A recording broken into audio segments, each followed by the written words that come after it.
चिंतन, अंबेडकरवाद के जो संस्कृति, वो उसको बढ़ाना। और इसलिए वो चाहते हैं कि जब मैं मरूं तो मेरा चेतना का, मेरे काम का, मेरे जीवन का जो भी कोई पारितोषिक हो, वो पारितोषिक इसी रूप में हो कि मेरे मुंह से अंतिम शब्द जय भीम निकले। यानी कि मेरी आने वाली पीढ़ियां वो मेरे आंदोलन को, मेरी चेतना को, मेरे उस अभियान को, उस अंबेडकरवाद को, वो मानववाद को, अंबेडकरवाद के रूप में मानववाद को, मनुष्यता को वो आगे बढ़ाने वाली हो, उसे पीछे ले जाने वाली पीढ़ियां ना हो। ये मैं समझता हूं किसी भी कवि की कविता का, चेतना का, ये इससे ऊंचा आयाम नहीं हो सकता कि जो केवल अपने तक सीमित नहीं रखता, वो आने वाली पीढ़ियों से, यानी भविष्य को देखता है। और भविष्य भी केवल वहां तक नहीं देखता जब तक उसका जीवन है, वो आने वाली पीढ़ियों के साथ, और वो कहते हैं वो ट्रांसफर करता है चीज़ों को, वो हस्तांतरित करता है, अपनी चेतना को, अपनी मूल्यों को, उस जज्बे को भी ट्रांसफर करता है। ये चीज़ है। इसलिए उनकी एक और कविता है, जीवन भर का रिश्ता।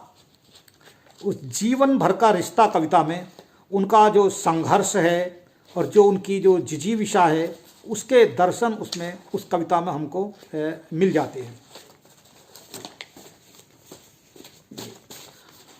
कि हौसला और साहस यदि हमारे पास में है तो हम किसी भी चुनौती को पार कर सकते हैं, और हम सामने खड़ी हुई पराजय को भी, उसे पार करके हम विजेता बन सकते हैं जीवन के। इस कविता में वो कहती हैं कि भविष्य के निस्तृत गीत होठों के कोई छीन नहीं सकता। यानी कि भविष्य के जो गीत जो मेरे होठों से निकल रहे हैं, भविष्य के निर्माण के, आने वाली पीढ़ियों के निर्माण के, मेरे अपने बेहतर भविष्य के, बेहतर दुनिया के जो गीत हैं, ये लाख बाधाएं हों, वो मेरे गीतों से उनको नहीं छीन सकता। तो ये एक दृढ़ता जो होती है साहस का। मैं उस प्रचंड सूरज की जीवंत कहानी हूं जो उदय होने के लिए सारे अंधकार को भस्म कर देता है। ये यानी अपने आप को, जैसे कि सूरज निकलता है तो सारा तिमिर, सारा अंधकार निकलता है, खत्म हो जाता है। तो कहते हैं कि मैं उस प्रचंड सूरज की जीवंत कहानी हूं, यानी कि मुझको हल्के से ना लिया जाए, मुझको, मैं एक सूरज हूं, और आप मेरे सामने कितना भी अंधेरा करेंगे, मेरे जीवन में कितना अंधेरा फैलाएंगे, लेकिन मैं सारे तिमिर को, सारे अंधकार को मैं काट दूंगी, क्योंकि मैं सूरज हूं अपनी आग से। इन बस्तियों के सुदृढ़ मस्तिष्कों को मैं व्यर्थ ही दमन नहीं होने दूंगी। अपने जीवन की बात नहीं कह रहा है कवित्री, वो कह रहे इस बस्ती के जीवन को, इस गरीबों के जीवन को, दलितों के जीवन को, अस्पृश्यों के जीवन को, सभी शोषितों के जीवन को, जो आप एक इसमें एक कुछ वधशाला में, एक स्लॉटर हाउस में से तब्दील कर देना चाहते हैं, जिसमें एक दमन के द्वारा, मैं उसका दमन नहीं करने दूंगी। ये जो चीज़ है, ये इस कविता में वो कहती हैं। और फिर आग की प्रबल लपटों को मैं और भड़कने नहीं दूंगी। यानी कि जो लपटें आग की जो हमारे घर जलाते हैं, जो दलितों की बस्तियों को जलाने वाले, चाहे वो खैरलांजी में जलाए जाएं, चाहे वो कंझावला में जलाए जाएं, या पारसबीघा में जलाए जाएं, कहीं पर भी जहां दलितों के घर रोज जलाए जाते हैं, वो कह रहे हैं आग की प्रबल लपटों को मैं और भड़कने नहीं दूंगी, और जब गांव टोले जलने लगेंगे हर हाथ में मसाल थमा दूंगी। यानी कि मैं, यदि मेरे घर जलाए जाएंगे तो मैं अपने घरों को नहीं जलने दूंगी, मैं हर बच्चे बच्चे के हाथ में मसाल थमा दूंगी ताकि वो तुम्हारे घरों को भी जला सके। ये जो चीज है, इसे कहते हैं क्रांति और प्रतिक्रांति। हम क्रांति करते हैं बदलाव के लिए, और उस बदलाव में किसी का अहित निहित नहीं होता। हम किसी को दबा करके आगे बढ़ने की बात कभी नहीं करती क्रांति, अंबेडकरवादी चेतना। वो केवल जो दबे हैं उनके उठने की, जो कुचले हुए हैं उनको ऊपर उठने की, जो पीछे हैं उनको पीछे ना रह जाएं उनको आगे लाने की, जो शोषित हैं उनको शोषण से मुक्त करने की, जो अस्पृश्य हैं उनको उससे मुक्त करने की, और सबको समान मानवीय गरिमा प्रदान करने की वो चेतना है।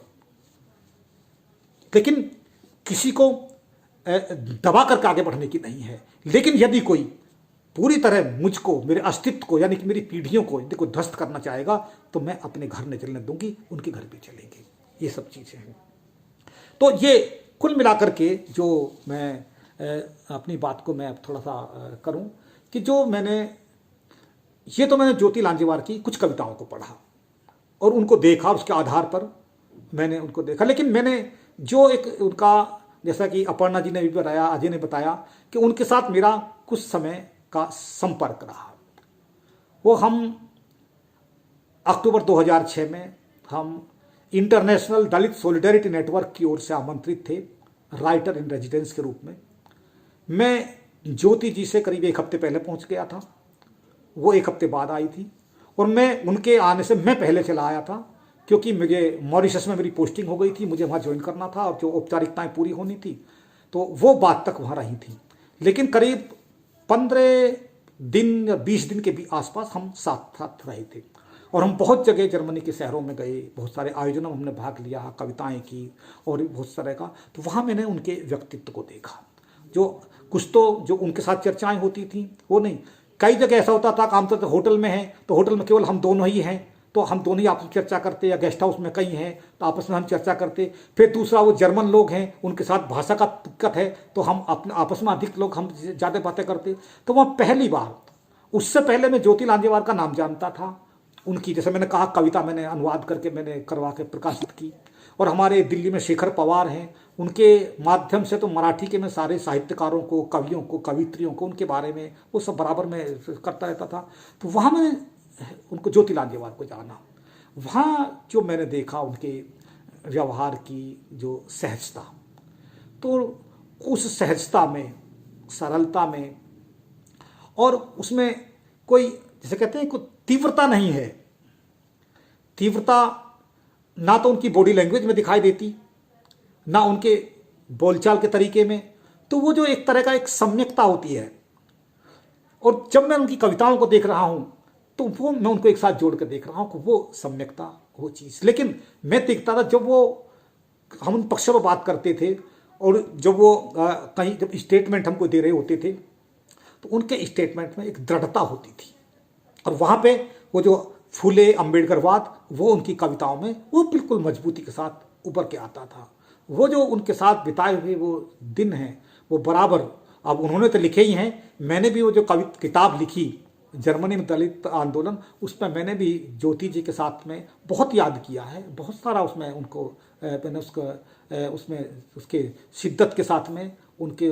तो मैं ये कह सकता हूँ कि जो हमारा जो ना केवल मराठी बल्कि जो भारतीय साहित्य, जो भारतीय वाङ्मय है, उसमें जो जो दलित साहित्य ने, दलित कवित्रियों ने जो जिस शिद्दत के साथ में अपनी आवाज़ उठाई है, जिस तरह से उन्होंने स्त्री अस्मिता के प्रश्नों को उठाया है, जिस ताकत के साथ उठाया है, और जिस तरह से चुनौती उन्होंने पेश की है, उसमें ज्योति लांजेवार बहुत महत्वपूर्ण नाम है। और मुझे बहुत सम्मानजनक नाम याद है, मेरे मन में उनके प्रति बहुत सम्मान है। और इसलिए जैसे ही मुझसे अपर्णा ने कहा कि आप उनके ऊपर, आप उनके ऊपर बोलने के लिए नहीं कहा, इन्होंने मुझसे केवल कहा कि वो ज्योति लांजेवार प्रतिष्ठान की ओर से उनके स्मृति व्याख्यान माला है, तो स्मृति व्याख्यान माला में किसी भी विषय पर बोला जा सकता है। ये मैंने खुद कहा कि मैं ज्योति लांजेवार को बोलूँगा, क्योंकि मेरे मन में उनके प्रति एक सम्मान था। और ये ठीक है कि मैंने उनकी कविताओं को ज़्यादा नहीं पढ़ा, थोड़ी सी मराठी मुझे तो थोड़ी थोड़ी आती है, तो उतना मैंने कुछ मराठी में पढ़ने की कोशिश की, कुछ अंग्रेजी में अनुदित थी, कुछ मैंने वो भी देखी, कुछ हिंदी में देखी, ये सब चीज़ें जो मैं देख पाया। और जो भी जो मेरी समझ बन सकी, अपनी समझ के अनुसार मैंने अपने विचार आप लोगों के साथ बांटे, और आप लोगों ने जिस प्यार से, जिस धैर्य के साथ मुझे सुना, आप सब लोगों को बहुत बहुत धन्यवाद। बहुत बहुत जय भीम आप सभी को।